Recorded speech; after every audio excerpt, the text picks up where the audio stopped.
Un cordial saludo. El día de hoy les hablaremos del Toxoplasma gondii, que produce una enfermedad denominada toxoplasmosis. Recuerdan que conocer sus características es de vital importancia para el conocimiento médico. Hola, yo soy Brenda y les voy a hablar sobre la fisiología y estructura del Toxoplasma gondii. Toxoplasma gondii es un parásito coccidio típico que está relacionado con el Plasmodium, el Cystoisospora y otros miembros del filo Sporozoa. Los microorganismos se desarrollan en las células intestinales del gato, así como durante el ciclo extraintestinal que implica su paso a los tejidos por medio del torrente sanguíneo.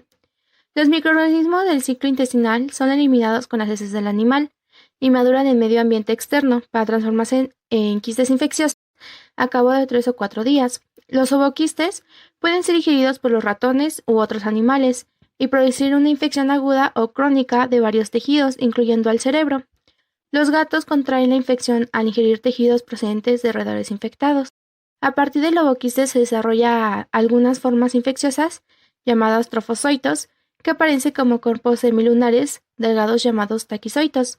Estas formas se multiplican con rapidez y son responsables tanto de la infección inicial como del daño tisular.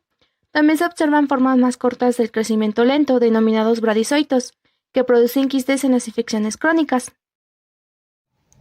Hola, yo soy Alejandro y les voy a hablar sobre la patogenia. Estadio extraintestinal.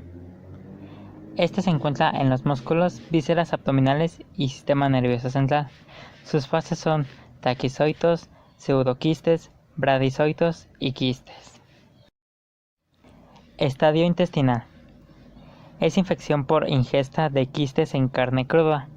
Jugos gástricos pueden romper la pared quística liberando a bradizoitos. Se desarrolla por un ciclo de tipo sexual y asexual.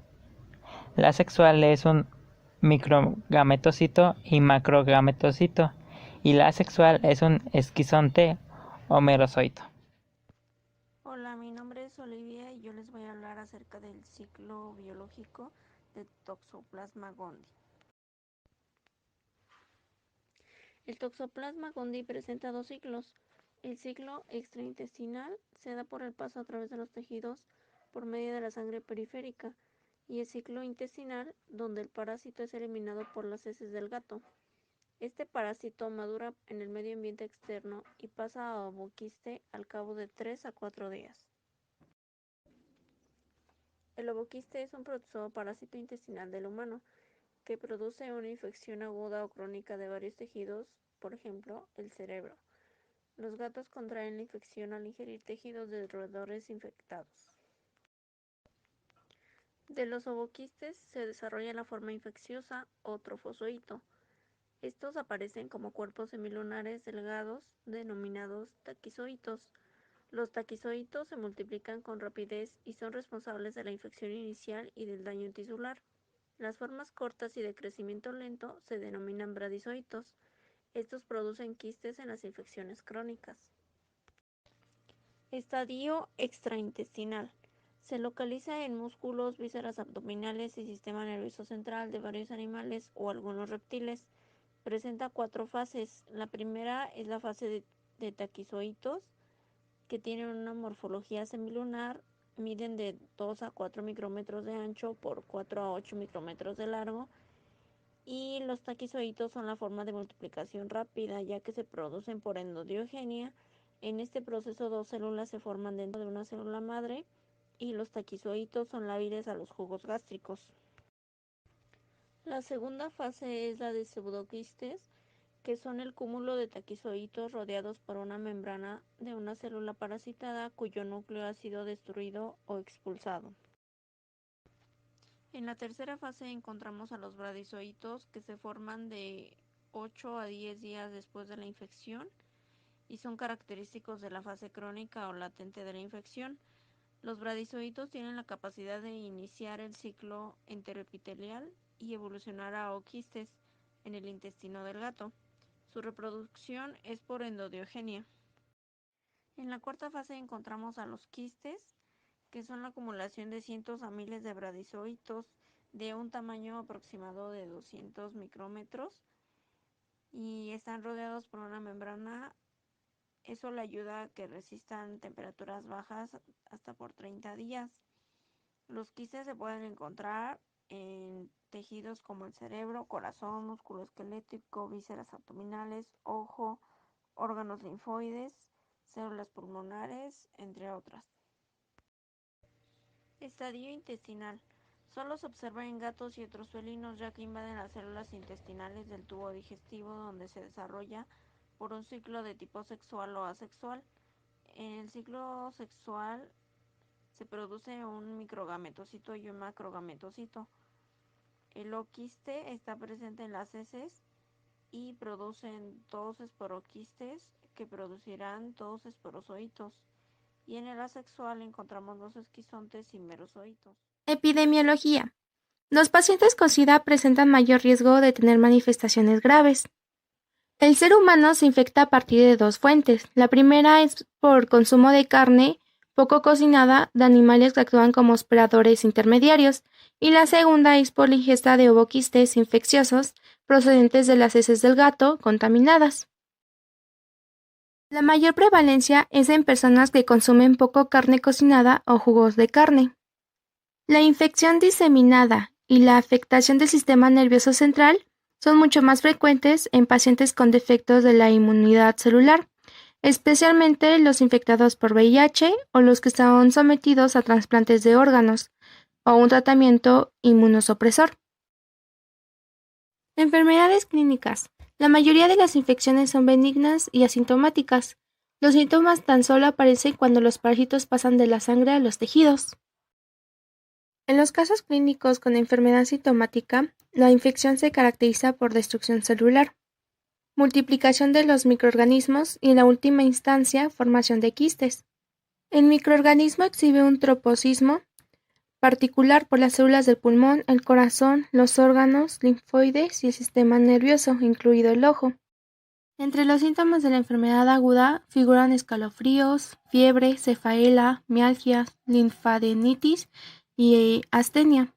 Los síntomas de la enfermedad crónica corresponden a lo que son linfadenitis, a veces extrema, indicios de hepatitis, encefalomielitis y miocarditis.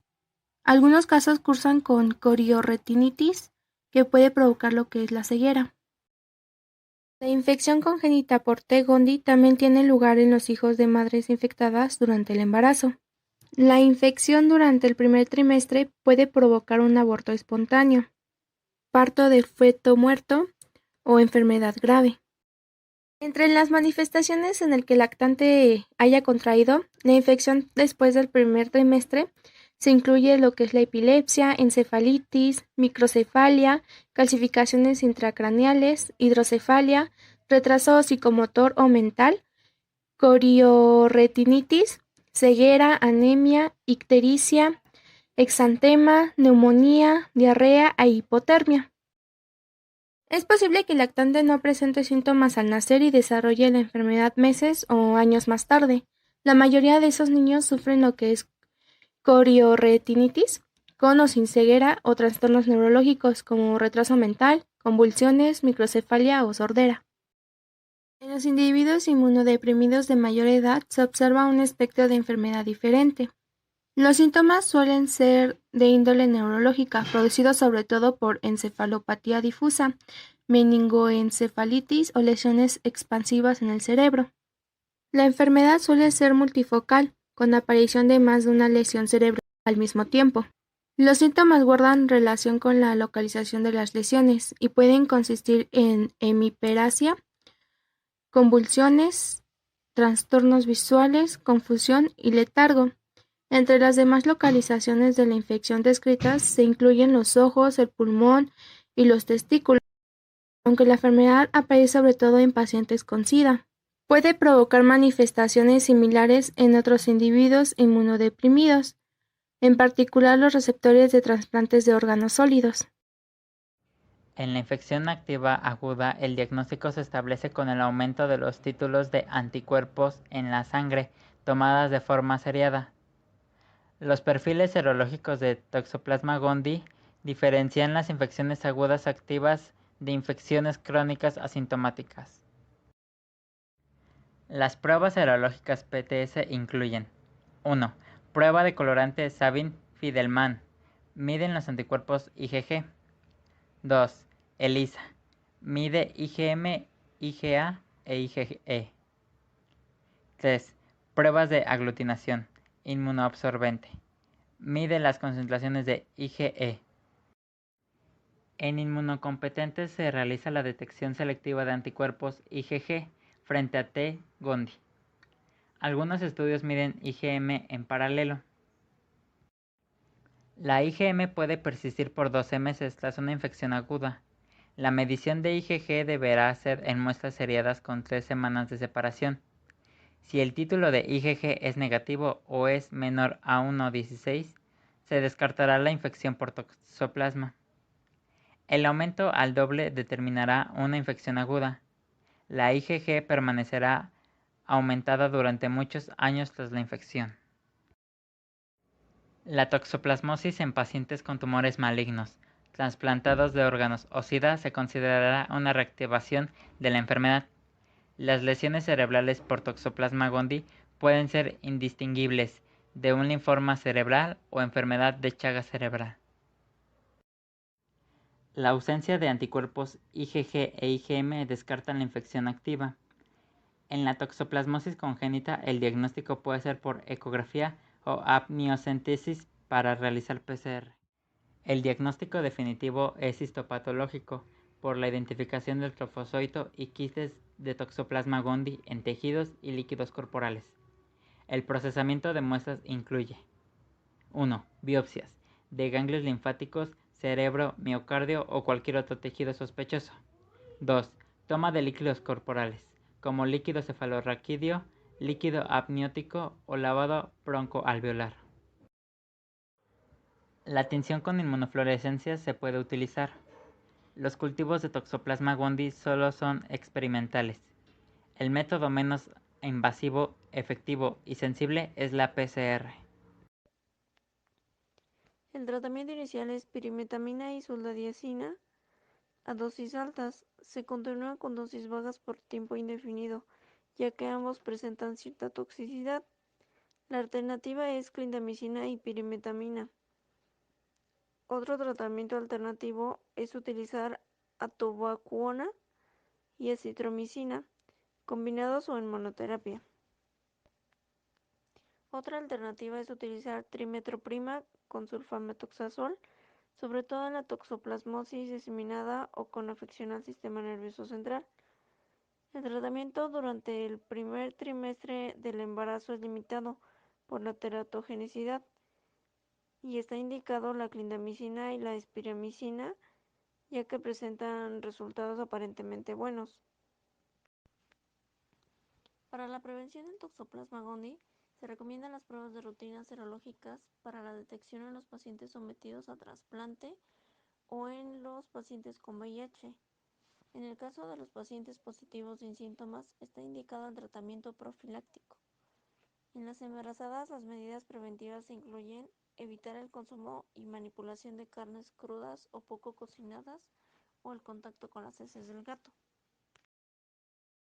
Espero que la información haya sido de tu interés y recuerda, cambia tu mundo y triunfa en lo que te apasiona.